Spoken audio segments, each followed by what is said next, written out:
오늘 시편은 저자와 또 저작 시기가 불명합니다. 여러 가지 설은 있습니다만은 요새 주석에는 잘 나오지 않는데 보니까 옛날 주석에 보니까 이런 설들이 있었습니다. 다윗이 예루살렘으로 궤를 가져왔을 때 여호와의 궤를 가져왔지 않습니까? 그때 오벳에돔에서 가져왔는데 그때 기뻐서 노래하는 것이다 라는 설이 있고, 또 초막절에 이 노래를 불렀을 것이다. 그래서 전체적으로 기쁨과 즐거움의 논조 또 찬송 이런 구절들이 나오므로 초막절에 불렀을 것이다 라고 보는 그런 견해도 있고요. 또 한 견해는 보니까 바벨론 포로에서 돌아와서 그때의 기름짐을 노래했다.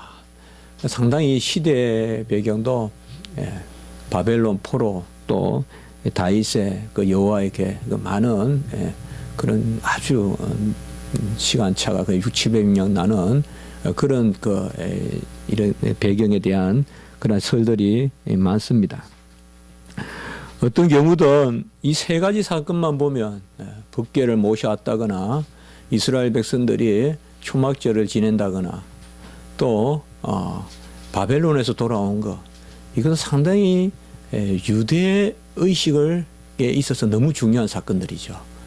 유대주의까지 우리가 생각해보면 유대주의자들이 있다면, 우리는 기독교는 유대주의는 아닙니다만은 이 유대주의 주다이즘의 가장 중요한 요소가 바로 이런 사건들 아니겠어요?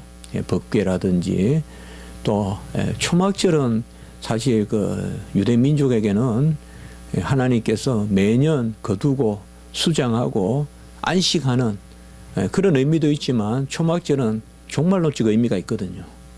마지막 영원한 새하늘과 새 땅의 삶, 그 거둠 알고 드리는 그게 또 초막절이란 말이죠. 그리고 바벨론 유폐에서 그 유수에서 포로에서 돌아오는, 어떻게 보면 가장 유대인들에게 의미가 있는 사건들인데, 오늘 말씀은 그곳에 머물러 있지 않고 이러한 복이, 오늘 이제 복이란 말이 많이 나오는데 바로 땅 끝까지 모든 민족들과 온 백성까지 이러한 복이 전해져서 그들이 함께 기뻐하게 해달라라고 이렇게 지금 하나님 앞에 노래하고 있는 것으로 오늘 시편은 나타나 있습니다. 그래서 대체로 우리가 이제 다윗 시편을 쭉 보고 내려오다가 이제 한 편 한 편 이렇게 저자 미상한 그런 이제 그런 시편들을 보게 되는데요. 계속 말씀을 드리지만은 시편의 저자가 누구인가, 이것은 상당히 중요한 거지만은 그럼에도 불구하고 우리는 그런 배경 가운데서 읽는 것은 좋지만 그게 결정적인 것은 아니다. 영감된 하나님의 말씀이기 때문에 시편은 다윗의 문학이다라고 봐서는 어렵단 말이죠. 하나님 주신 말씀인 거죠. 그게 영감성이지, 우리가 어떤 특별한 어떤 교리적인 말씀 이런 것은 영감되었다. 또 우리가 가닿지 않는 말씀, 누구라도 볼 수 없는 말씀, 바로 태초에 천지를 창조했다, 이런 말씀은 영감된 말씀이라고 보나, 그 이후에 모세가 누구에게 말하기를 행동하기, 이런 것은 전부 다 영감성하고 관계가 없는 거 아닌가.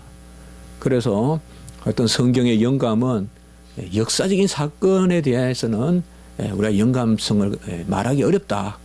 어떤 가르침 혹은 규범에 대해서는 영감성을 좀 더 이야기할 수 있을지 모르나, 이런 것들이 이제 대체로 우리가 또 자유주의 신학자들이 대체로 비평학자들이 하는 말이 바로 그렇죠. 그래서 이제 역사 비평 이런 것들이 이제 많이 나오게 되는 것을 볼 수가 있습니다.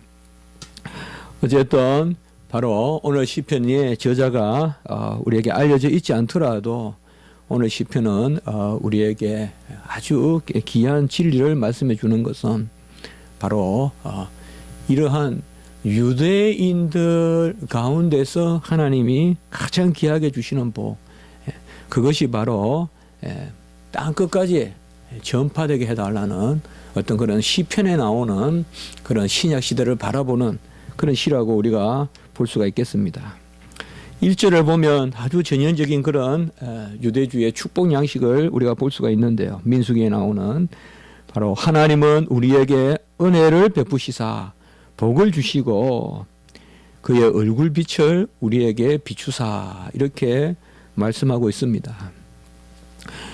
복이 그의 얼굴빛을 비추는 것으로 이렇게 묘사되어 있습니다. 우리가 충분히 이해할 만합니다.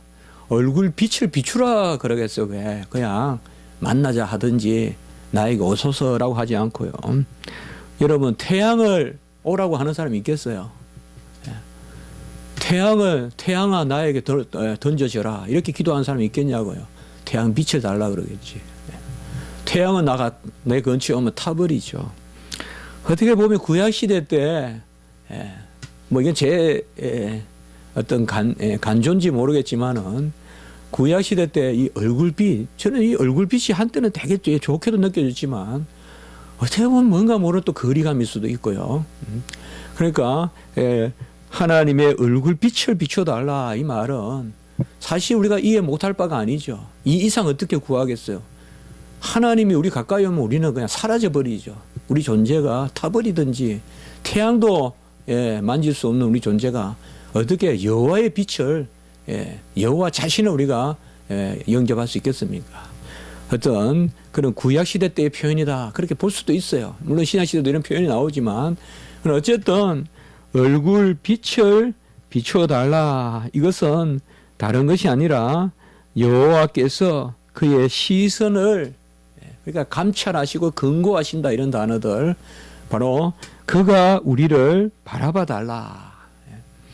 바라보는 것은 자비의 시선이 있을 수 있고 또 징계 혹은 심판의 시선이 있을 수 있는데 대체로 믿지 않는 사람들은 여호와가 바라보는 것을 두려워하죠. 그러나 믿는 백성들이 이게 벌써 특권이에요. 얼굴빛을 향하여 달라는 것은 아무나 하지 못한다. 우리가 믿지 않는 사람들도 종교성이 있지만은 믿지 않는 사람들의 종교성은 신을 두려워하는 데 있어요. 신을 금내는 데 나타나지 신을 찬미하는 데 나타나지 않아요. 우리가 일반 은총적으로 그러한 하나님을 알만한 지식과 종교의 씨앗을 주었다. 양심을 주었다 하는데 이런 양심의 작용 어떤 하나님을 알만한 지식 종교의 씨앗이라든지 이런 것들이 언제 발동을 하느냐. 하나님의 저주를 느낄 때 발동해요. 그래서 하나님이 적극적으로 우리에게 얼굴을 향하게 달라라고 기도한다는 자체가 은혜예요. 이건 아무나 할 수 있는 게 아니에요. 만에 하나나 하는 거지, 천에 하나나 하는 거지, 아무나 이 기도하는 게 아니에요. 우리는 너무 익숙해서 여호와여 오소서 하나님을 좀 더 가까이 모시려고 하는 이게 복이에요. 이미 이게 복이에요.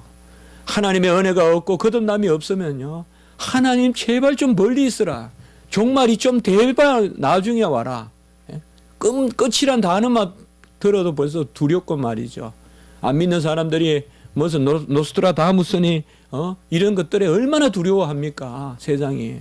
그건 우리 믿는 사람들이 생각하는 이상이거든요. 안 믿는 사람들이 어떤 UFO라든지 이렇게 뭐 종말 이야기하고 이러면 그건 왜 그러냐 하면 하나님이 가까이 오시는 것을 두려워하는 거예요. 그러나 이스라엘의 복, 오늘 여기 복은 뭐예요? 그의 얼굴빛을 우리에게 비추어 주시사. 여호와를 가까이 오게 해달라고 구하면 그건 택함 받은 백성이라고 생각해요. 우리가 그런 데서 확신을 찾으면 되는 거예요. 내 정서로 뭐 하나님 있다는 걸 확신한다. 그런 데서 찾지 말고 전인격적으로 찾으라 이거죠. 주여 저를 만나 주시옵소서. 그러면 여호와를 믿는 거지 뭐예요. 그 여호와 믿는 거 아니에요. 저는 뭐 하나님 믿는지 모르겠어요. 그럼 제가 이렇게 물어보죠. 어젯밤에 기도했습니까? 기도했습니다. 어떻게 기도했습니까? 여호와의 은혜를 베풀어 주소서. 여호와를 만나 주시옵소서. 여호와의 응답해 주소서. 그게 믿는 거지 뭡니까? 그 하나님을 믿지 않는다면 떠나소서 한다 이 말이에요. 그게 총체적으로 우리가 분명히 그렇게 막 여호와를 간절히 구해놓고는 나 여호와 믿는지 안 믿는지 모르겠다. 이건 완전히 이성이에요. 구하는 것은 오히려 진실에 가깝다. 영적이고 진리에 가깝다. 그래서 바로 저는 이렇게 찾는다는 거, 구한다는 거, 이게 바로 은혜다 이 말, 복이다 이 말이죠. 그런데 이 복이 어떻게 주어지냐 이 말이죠. 1절에 은혜로 주어진다 이 말이에요. 은혜를 베푸사 복을 주시는데 이 복은 은혜로 말미암은 복이다. 그 복이 뭐냐? 얼굴빛을 우리에게 비추사. 여기 아주 묘한 그런 심오한 그런 하나님의 우리를 향한 자비의 질서가 있어요. 내가 뭘 했으니 좀 얼굴 좀 돌려달라고 하지 않는다 이 말이죠. 내 공로가 있으니 여호와여 얼굴빛을 향하여 달라라고 하지 않는다 이 말이죠. 우리가 세상에서는 이것을 했으니까 선생님 봐주세요, 저것을 했으니까 부모님 봐주세요 하는데 하나님이 우리에게 얼굴을 돌리시고 그의 얼굴빛을 향하실 때, 그 시선을 우리를 향하여 주실 때는 은혜를 베푸사 고개를 돌려주시옵소서. 은혜를 베푸사 나를 감찰하소서, 권고하소서, 살피소서, 인도하소서, 비추소서. 전부 은혜를 베푸사. 이것이 바로 하나님이 주시는 복이다. 그가 그저 기뻐하시고 뜻하시고 원하시고 절대적인 주권 가운데 어떤 조건도 우리에게 찾지 않는 가운데 우리에게 하나님이 얼굴을 비추어 주십사. 민수기 6장 24절에서 26절에 보면 바로 축복의 그런 말씀이 나와 있죠. 우리 개혁신학에서 본래 이것을 축복 기도할 때 많이 씁니다. 유럽에서, 서구에서. 민수기 6장 24절 26절에 보면 여호와는 내게 복을 주시고 너를 지키시기를 원하며, 여호와는 내게 복을 주시며 너를 지키시기를 원하고, 여호와는 그의 얼굴을 내게 비추사 은혜 베푸시기를 원하고.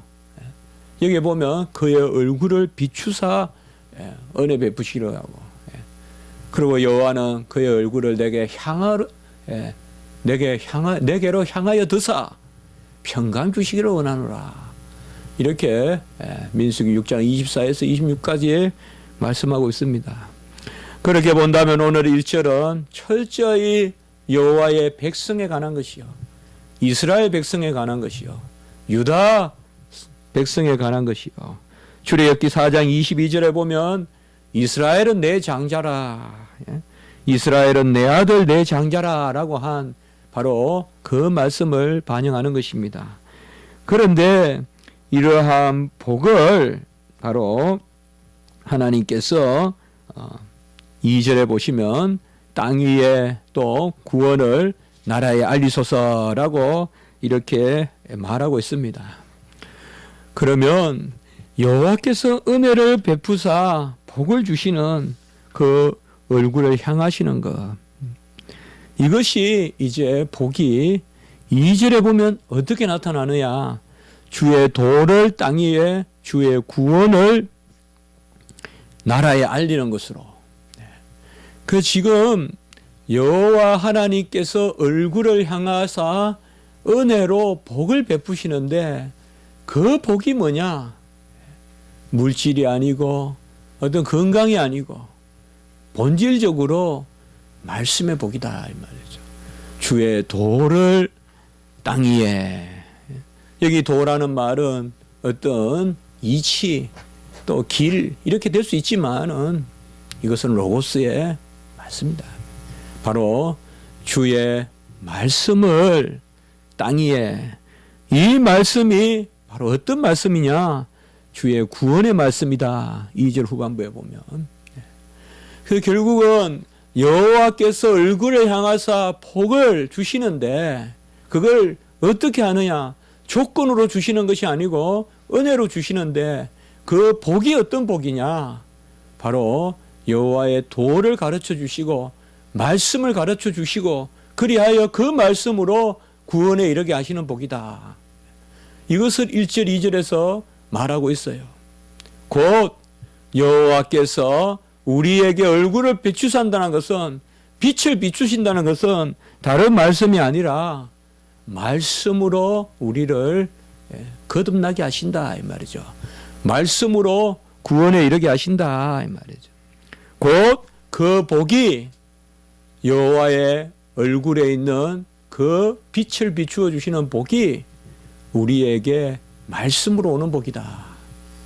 이렇게 1절 2절을 해석하고 3절에 보면 그 말씀의 복이 모든 민족들에게 이르게 해달라고 이렇게 나와 있습니다.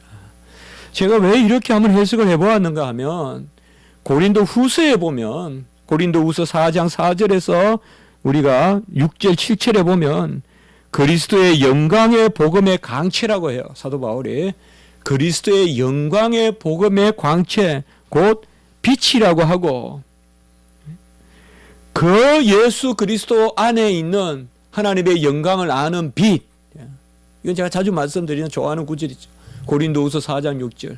예수 그리스도의 얼굴에 있는 하나님의 영광을 아는 빛.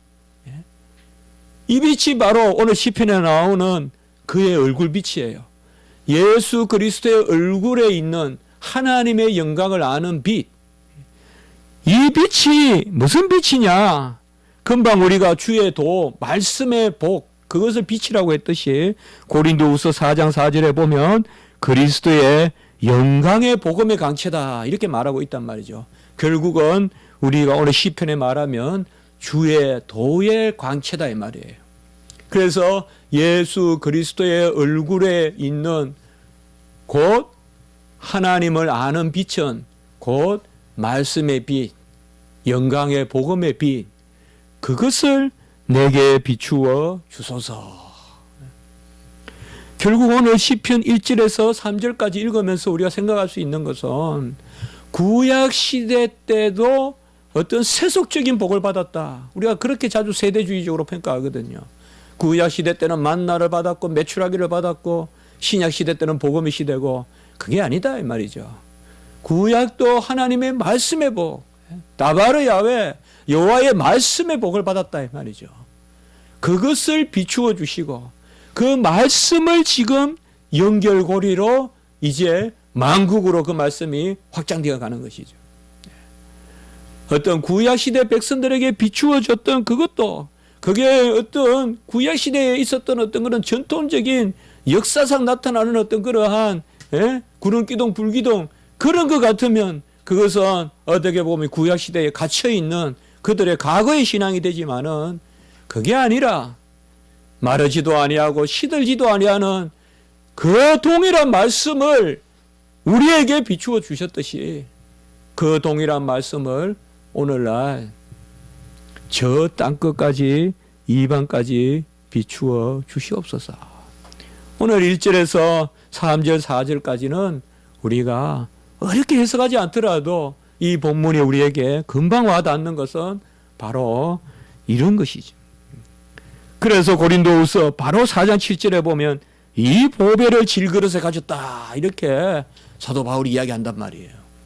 이 보배를, 곧 이 보배는 영광의 복음의 광채, 이꼴 그 예수 그리스도의 얼굴에 있는 하나님의 영광을 아는 빛, 곧 오늘 1절에 나오는 여호와의 얼굴 빛, 그 보배를 질그릇에 가졌다. 이것은 우리가 말할 바도 없이 성경을 이야기하는 거죠. 말씀을 이야기하는 거죠. 질그릇에 담긴 보배, 하나님의 말씀. 그 하나님의 말씀이 바로 땅끝까지 선포된다고 오늘 말씀하고 있는 것입니다. 그래서 주의 구원이 모든 나라에 알려지고 민족들이 3절에 보면 주를 찬송하고 또 민족들이 주를 찬송하게 하소서라고 이렇게 말하고 있습니다. 이 찬송의 핵심은 금방 말씀과 같이 여호와의 빛을 누리고 또 그의 말씀을 받는 것입니다. 우리가 언제 찬송할까요? 아무리 봐도 이리 봐도 저리 봐도 여호와의 얼굴에 있는 하나님의 영광, 예수 그리스도의 얼굴에 있는 하나님의 영광을 아는 그 빛이 우리를 쬐고 그 빛이 우리 마음에 임해야 우리가 항상 즐거워하고 항상 기뻐하는 것이지. 역시 다른 것들은 아무리 우리가 이 지상에서 의미는 두지만은 절대 그런 궁극적인 의미가 되지 않는다. 금방 썩어버린다. 금방 썩어. 맛있는 오이가 썩었을 때 얼마나 썩은 냄새를 내는지 압니까? 오이는 너무나 맛있고 또 은연한 향이 있고 얼마나 우리가 덥고 이럴 때 그 오이가 좋습니까? 싱싱하고 아주 싱그럽잖아요. 싱싱하고 오이는 시원하잖아요. 오이채를 만들듯이. 이제 벌써 여름이 다가오는 것 같네요. 벌써 오이채 생각나는 거 보니. 그래도 그게 냉장고에서 그냥 푹 그냥 썩어봐요. 그냥 우리가 사실 구하는 것은 다 그런 거예요. 여러분. 배가 고프면 빵이 좋지만 빵 3개만 주머니에 넣어놓으면 2개까지는 배부르지만 1개는 그냥 썩은 거예요. 먹기도 싫고 벌써 배만 부르면. 그러나 예수 그리스도의 얼굴에 있는 하나님의 영광을 아는 빛, 영광의 복음의 광채, 질그릇에 담긴 보배, 고린도후서 4장 4절 6절 7절 이런 말씀 것만 말씀드렸듯이 그런 것을 이 땅의 모든 백성들에게 알려달라. 이런 것을 우리가 세대주의적으로 해석하면 안 된다 이 말이죠. 구약을 해석할 때 분명한 것은 구약 백성들은 여호와의 말씀의 백성이요 범사에 그들이 뛰어난 점이 있으나 로마서 3장 1절 2절에 영역에 보면 말씀을 맡은 것이 이스라엘 백성의 뛰어난 점이다. 그들에게 하나님이 말씀을 주시고 그 말씀으로 여호와를 만난 것이죠. 마태복음 28장 19절 20절 우리가 잘 아는 말씀이죠. 너희는 가서 모든 민족을 제자로 삼아 아버지와 아들과 성령의 이름으로 세례를 베풀고 내가 너희에게 분부한 모든 것을 가르쳐 지키게 하라. 민족으로 제자를 삼아 세례를 베풀고 지키게 하라. 계속 그 안에 하나 대상이 바로 모든 것을 내가 너희에게 분부한 모든 것. 이게 바로 말씀이란 말이에요. 내가 너희에게 분부한 말씀. 이게 사실상 중심에 있는 거예요. 그 내가 너희에게 분부한 말씀으로 제자를 삼고 세례를 베풀고 그리고 가르쳐 행하게 하라 이 말이죠.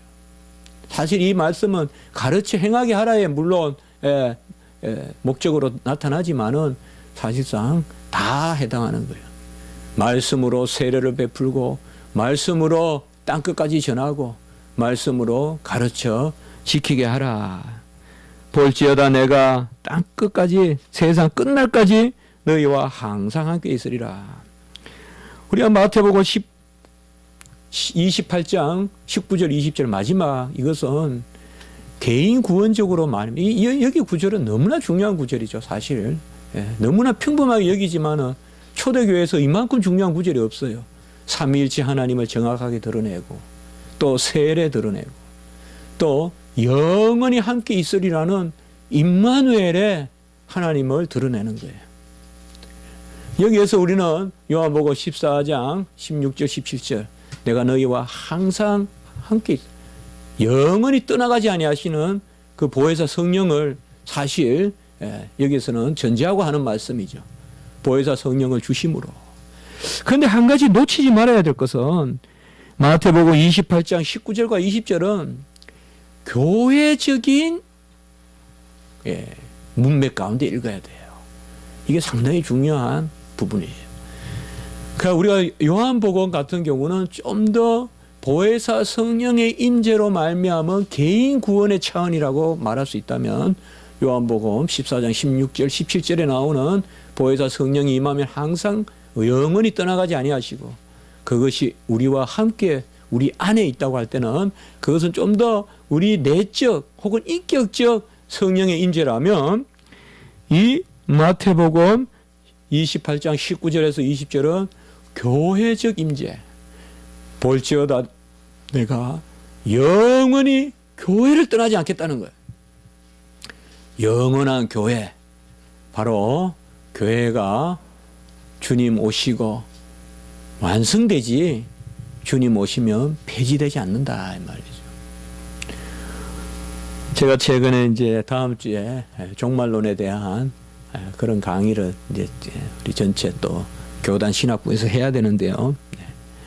바로 우리가 뭐 전천연설이나 무천연설이나 또 간혹은 찰스 하찌아 같은 후천연설은 우리가 다 교훈으로 받을 수 있어요.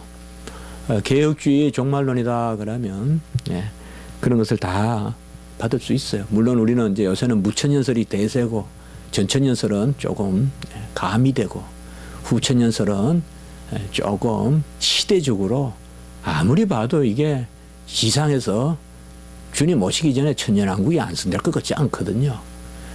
후천연설은 좀 낙관적일 때, 부흥운동이 많이 일어나고 할 때, 그때 후천년이 좀 있었긴 하지만은, 그래서 분위기가 이게 주님 이 땅에서 천년왕국이 있다는 거 이건 좀 어불성설 같다. 그래서 후천연설은 이제 이 땅에서 천년왕국이 세워지면 후에 주님이 오시겠다는 거잖아요. 그래서 이제 후천연설은 좀 이렇게 등한시하죠. 그러나 이 후천연설도 왜 찰스 하찌나 비비 워필드나 이런 분들이 후천연설을 취했을까요? 그것은 다른 것이 아니라 그들이 성경을 많이 몰랐을까요? 워필드는 성령 영감에 대한 세계에서 가장 중요한 책을 썼는데요. 비비 워필드는. 그럼 워필드가 성령 영감을 모르고 성령을 문자적으로 해석할 줄 몰라가지고 전천연설을 안 했을까요? 혹은 무천연설을 안 했을까요? 그건 다른 것이 아니라 그 시대에는 19세기 말에는 이제 자유주의 신학이 있고 이러다 보니까 좀 더 이 복음의 능력 또 전도 이런 걸 강조했어야 돼요. 그러니까 더욱 하나님의 말씀 전하기에 힘쓰고 이 시대에 하나님이 추수할 백성들을 모으기를 원하신다. 우리가 여기서 일을 다 해야 주님이 오신다. 이런 개념이 강하단 말이에요. 그러다 보니까 후천연설이 발전하는 거예요. 이 땅에서 온전히 복음화되면 주님이 오신다. 그러면 대체로 후천연설이거든요. 이거는. 온전히 복음화 돼가지고 그 복음화를 천년왕국으로 보는 거예요. 그렇게 보는 게 워낙 천년왕국이 많으니까 천년설이. 그래서 복음화를 천년왕국으로 보면 이 땅에서 온전히 복음화가 되면 주님이 그때 오신다. 왜 제가 이런 말씀을 드리는가 하면 이런 류의 후천연설은 우리가 좀 교훈받을 필요가 있어요. 오늘날은 너무 무천연설, 전천연설 이야기하면서 주님 오시면 뭐 하시겠다는 그런 내팽개치는 성격이 좀 있어요. 말세는 그저 고통스러우니까 견디면 되고. 그래서 이 땅에서 우리가 뭘 해야 될 것에 대한 인식이 부족해요. 이 땅에서 뭘 해야 될 것에 대한 인식이 부족하다고요. 믿음은 좋은데, 말씀을 문자적으로 해석하는 그런 믿음은 좋은데, 이 땅에서 우리가 뭘 해야 되겠다. 주의 나라를 준비해야 되겠다든지, 이런 영역이 좀 부족해요. 물론 여기저기 말은 이렇게 하면 이렇게 저렇게 하면 조금씩 그렇지만은, 세대주의적 그러한 전천연설은 우리가 결코 받을 수 없죠. 그 세대주의적 전천연설은 뭐가 문제인가 하면 구약의 유대 왕국이 있었고 이걸 예수님이 성취하러 오셨다는 거예요. 이 땅에. 그래서 초반기에는 예수님은 왕국에 대한 설교를 많이 하셨다는 거예요. 왕국에 대해서. 그게 대표적으로 이제 우리가 팔복이라든지 이 하나님의 왕국이라든지 또 침노한다든지 이런 것들이 많이 나온다는 거예요. 그런데 예수님이 이 땅에서 왕국을 이루려고 오셨는데 이스라엘 백성들이 이것을 받아들이지 않으니까 이제 예수님께서는 왕국을 이루시는 것을 연기하시고, 소위 연기설이에요. 연기하시고 잠시 교회를 세웠다는 거예요. 교회를. 그래서 세대주의자가 말하는 교회 시대. 그리고 이 잠시 교회를 세우고 곧 이제 이 교회는 없어지고 천년왕국이 오면 구약 시대의 유대 왕국이 다시금 완성된다는 거예요. 그래서 유대 지상 국가가 세워진다. 이것이 세대주의 적 전천연설이에요. 네. 제가 갑자기 느닷없이 왜 이 말씀을 드릴까요? 오늘 말씀에서 우리가 기억해야 될 것은